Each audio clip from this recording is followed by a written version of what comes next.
on the phone with us now. Congressman, good to have you. Thank you. Good to be with you. This is a long slug out. I've tried to, advise my colleagues here and elsewhere in the media. We jump to conclusions. I try not to, but, we got to forget the leader in the race is still around 100 delegates, and I think the math goes something like 1,144 right. to nail this down. Does it bug you then when everyone gets on this momentum thing?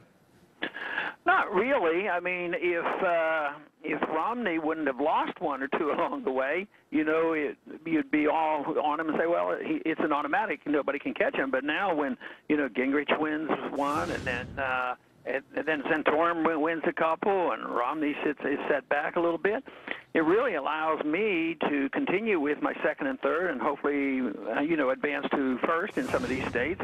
Because, in some of these states, I can come in third or fourth, but because we have the organization, we might get the most of the delegates. A lot of people don't understand that. I shouldn't let the secret out, but it's all about winning congressional districts, and you amass those districts, and you get the delegates. You're right about it. Yeah, but do you need to win outright, though, Congressman, that if for no other reason than to garner that attention that comes with it? Oh, yeah, absolutely. And I don't think you can quite, you can't get there.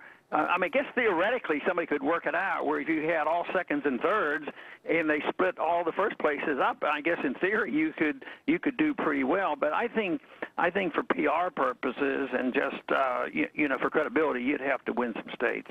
So if we go into the next leg of this, Congressman, with Super Tuesday being the focus of attention, even though it's not as super as it's been in the past, and certainly compared to the Democrat Super Tuesday 4 years ago when you had California in there, so many other big states in there, it's really just I wouldn't say a fraction of that, but I would say half of that. So what is the real battle royale, or is it just a real slugfest right to the convention? Well, so far it looks like it's going to be a slugfest for everybody, because I don't think Governor Romney is feeling, overly confident at the moment. He has to have concerns. So I don't think anybody, and Gingrich has his problems. I have my problems. Santorum has his problems. But he has more money than any of you guys. The argument is that that's the one thing he has that you don't. Yeah, and that is true, but it's also pretty neat when you see either me or Santorum or somebody else. Remember Huckabee? He did pretty well when he didn't have a lot of money, You're so right. it's conceivable you can, and fortunately over the last 5 years or so, the super wealthy haven't always won. I can't recall the names, but I knew there were 3 or 4 last go around.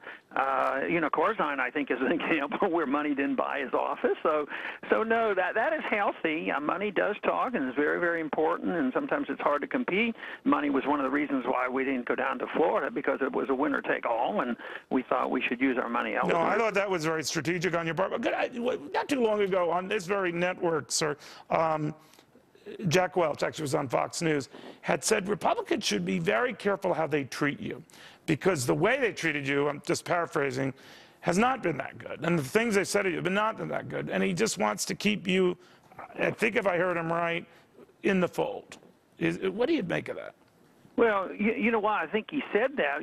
Before that interview was concluded, his wife I believe, was with him and said, well, our 4 sons really like Ron Paul. Right. You're right about that, right? She was here alone and said that, yeah. Yeah. Well, I don't know. I mean, if you're in the business of politics and somebody has a whole generation that's interested in what I'm saying, and maybe they want to build a party, maybe they don't want to just have 65-year-olds and older people in the party, maybe they should think.